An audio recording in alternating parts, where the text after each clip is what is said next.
9月来啦！随着清宫剧的热播，相信大家和9月有着同样的迷惑。为何娘娘们总是喜欢戴护甲套呢？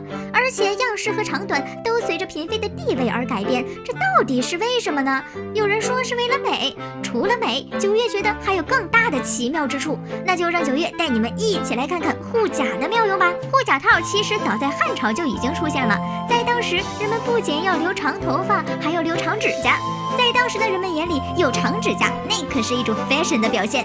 可是现在呢，有长长的指甲，是一种不卫生的表现。在古代，长指甲是身份地位的象征。这是为啥呢？原来呀，在当时人们都是要做很累很重的体力活，如果有着这么长的指甲，肯定不方便干活。在当时的贵族都是过着公主般的生活，衣来伸手，饭来张口，有好多小姐姐伺候着这位主子，所以当然不用自己动手了，也就理所当然的留起了长指甲。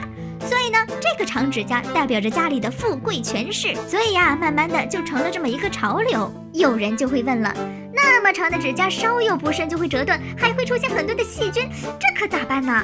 没关系，我们有护甲呀。可别小看这个护甲，既可以起到保护作用，还能修正指甲。而且呢，当时的样式质地有好多种可以供人选择。当这种风气一旦形成，跟风的小伙伴也就越来越多。所以到清朝的时候，护甲就成了嫔妃人手必备的装饰品。主儿，进了冷宫，护甲就不戴了吧？虽然身在冷宫，也要活得体面。有人还会问，那为啥一双手不全都戴呢？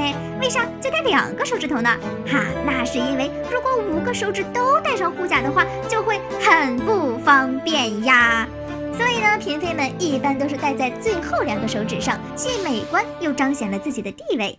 在清宫剧中，我们看到只有那些地位高而且受宠的嫔妃才会佩戴护甲，而这种高贵的护甲一般是由金片打造成的呢，还会在上面装饰珍珠宝石来彰显自己的等级。不是每个嫔妃的护甲都一样哦，护甲和当时嫔妃升级是一样的，嫔妃升一级，护甲的等级也会随之提升。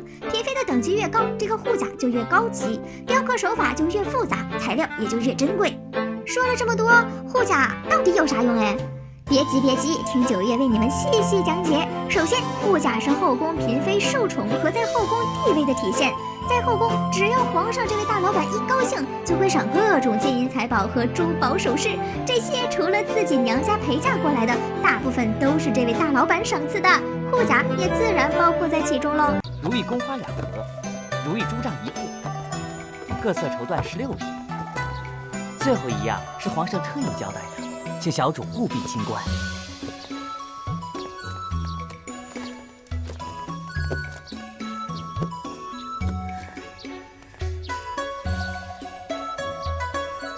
多谢皇上。一般来说，护甲越长，说明自己的宠爱越多，自己的地位也越高。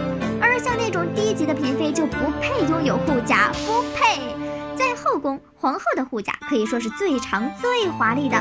所以嫔妃们在闲来无事的时候，碰到自己的姐妹，就会观察她的护甲，就知道她在宫中的地位咯。而且呢，也方便皇上这位大老板。这位大老板的后宫佳丽3000，随便拉一个人过来，可能就忘了他是谁，处在哪个位置。但是他可以通过护甲一目了然的知道自己有多喜欢这位妃子，也就知道这位妃子在后宫中处于什么地位咯。第二呢，就是保护自己的人身安全。在当时的后宫少不了明争暗斗，于是乎嫔妃们就想到一个方法，利用护甲藏毒来进行暗害他人。像这种久居深宫的妃子，也会因为各种各样的大事小事受到威胁，后宫中针锋相对。但是呢，人家打架也是有头脑的，人家可是从来不用自己亲自动手，想杀谁就会派自己的下人或者一些刺客对嫔妃进行杀害。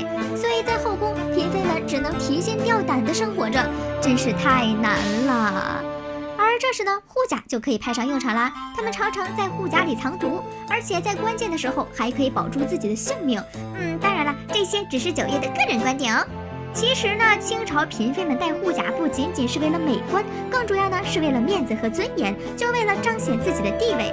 后来，这种所谓的 fashion 随着清朝的倒闭，慢慢的退出了人们的视野。